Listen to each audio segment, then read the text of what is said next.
I'm recording this message for you, Olivia, because I care and because I've had experiences that I want to share with you. When I was 14 years old, I was uh, out of my body for the first time. And it was something I was taught at a camp. And it was taught to me in order to, it was called mental rehearsal. And it was a way to go and uh, take a test for school because I got really anxious around tests and things like that in school. Um, but we were taught this technique to leave our body, and I don't they didn't call it out of body, they called it mental rehearsal or whatever. But um I started having experiences without my body, and it was really cool and unique. And because I was taught it, I was like, well, it's, there's nothing wrong with this. And that's still the case today. I remember at 14 years old lying in my bed and going up through the ceiling, and I could see what it looked like in our attic. I could see the insulation and stuff and the wood, and then I could pass up and see the layer of the shingles. Like I could see what it looked like between the shingles. It was the weirdest thing.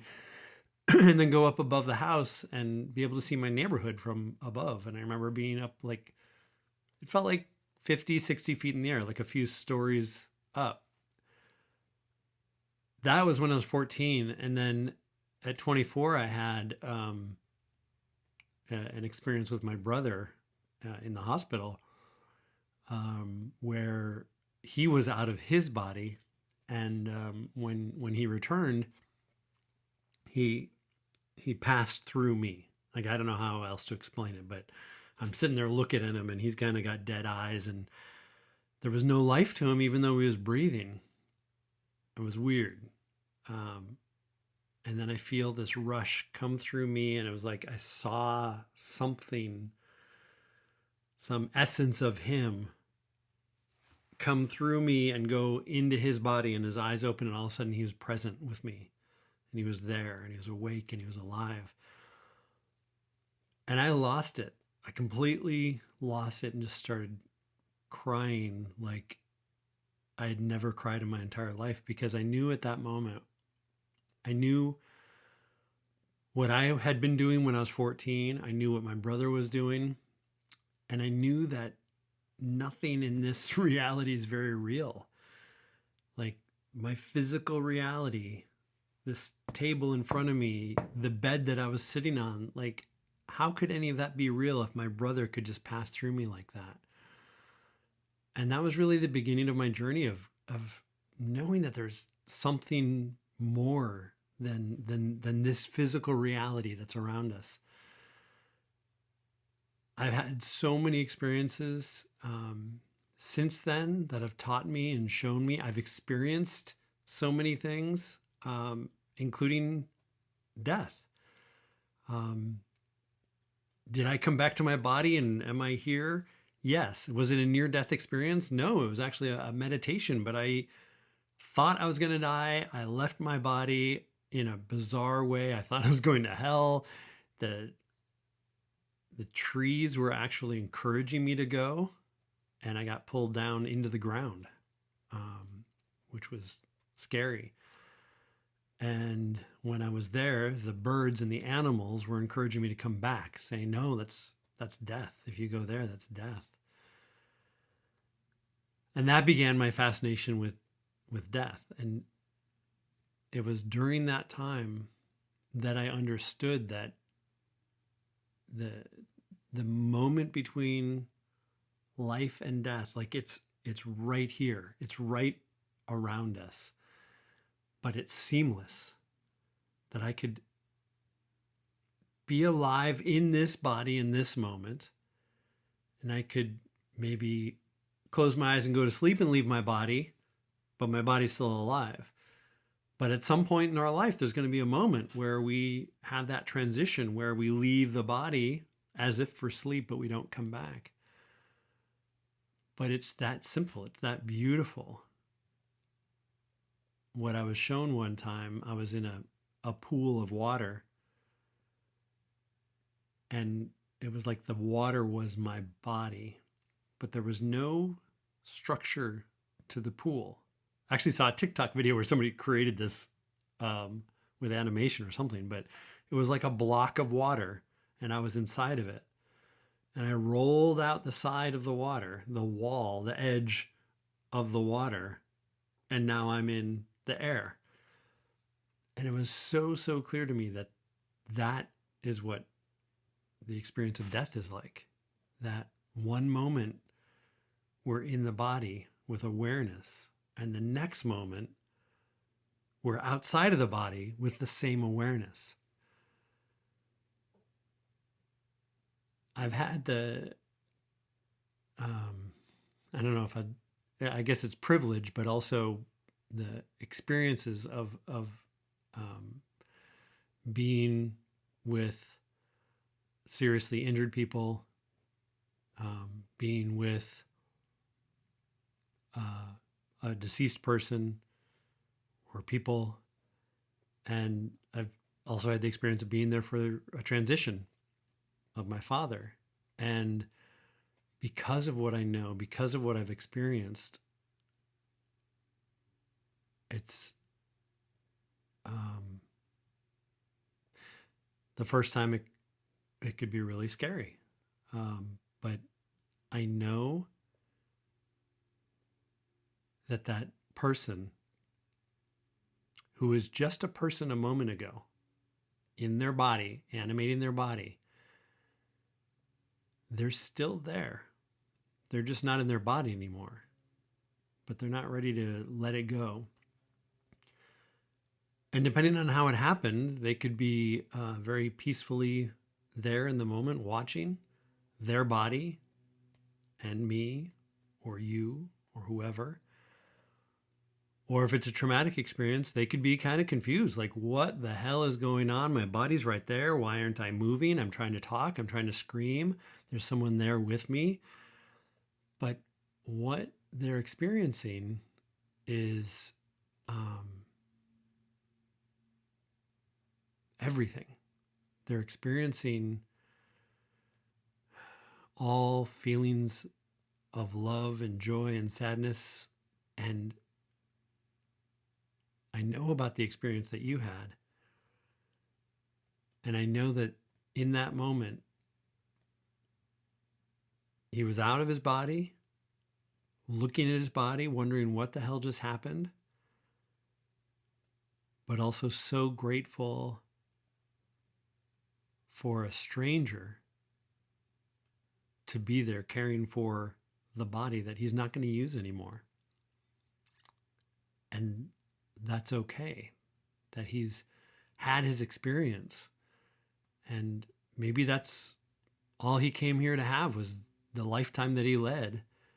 And now he's still himself, awareness of who he is, just without his body anymore, without the pain, without the anything.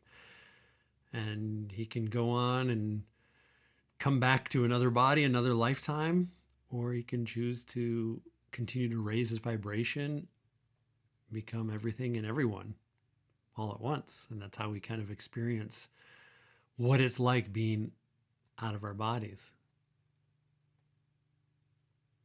I can tell you that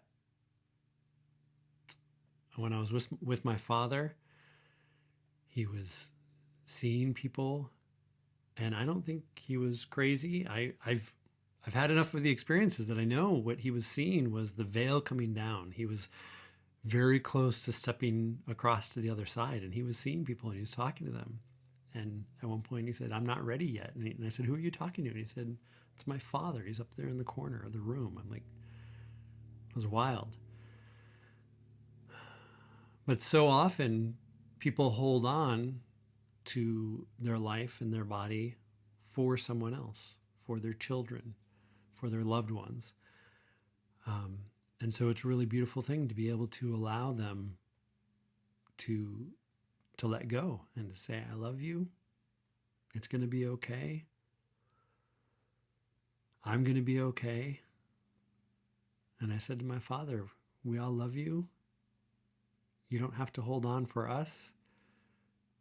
But if you want to hold on for yourself, you can, or if you want to go, you can go. And as soon as I said that, he took one more breath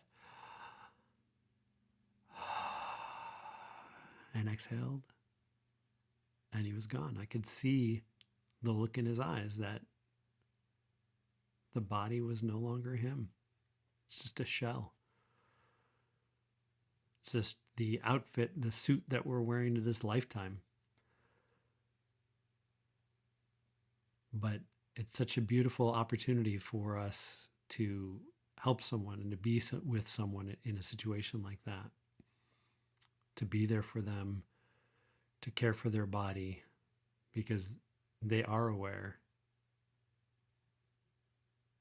and they want nothing more than to be free, have freedom for you. They are now free of their body, which is a weird thing to say, I know. But it's the ultimate freedom.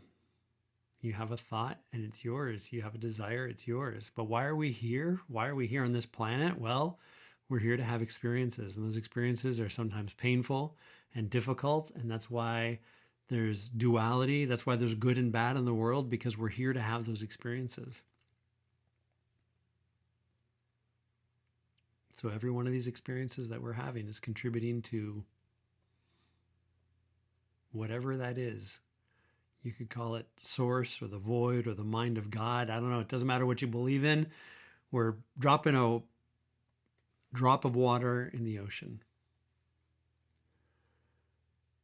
And that ocean is everything, all time, all people, all souls, spirits, whatever. So that's my message to you. You did a wonderful thing for someone. Being there in that moment, and for him to see that means something. And the fact that you had a visit from him is probably very bizarre in this 3D world that we live in, and yet really beautiful, because he can be anywhere and do anything he wants now. And he chose to acknowledge or be with you. You gave him your attention. You gave him your energy. And essentially, he's doing the same for you. So it's beautiful to me to know that that veil between life and death, or here and there, or whatever you want to call it, is thin enough for us to have those communications. And that can be true for grandparents who are passed, or siblings, or friends, or whoever, or for strangers. And we tend to ignore those kinds of things and close the veil and close the door and not see things like that, and we filter them out. But I think it's really beautiful when it does happen. And I wish more people thought more about death and dying, and had less fear and more curiosity, because we can really, we actually can experience it without dying and coming back to our bodies. We do every night, but we could do it more intentionally through out-of-body experiences and meditation. And it teaches us so much about death, and that there's nothing to fear. And it's really a beautiful transformation from this place, from this world where there's a lot of struggling. So it's been a long message. I hope it wasn't too much. Sending you big hugs and lots of love. And I'm grateful for this moment, for sharing this with you, because it is something that I've been wanting to talk about. And now I have somebody to talk to about it. All right. Take care.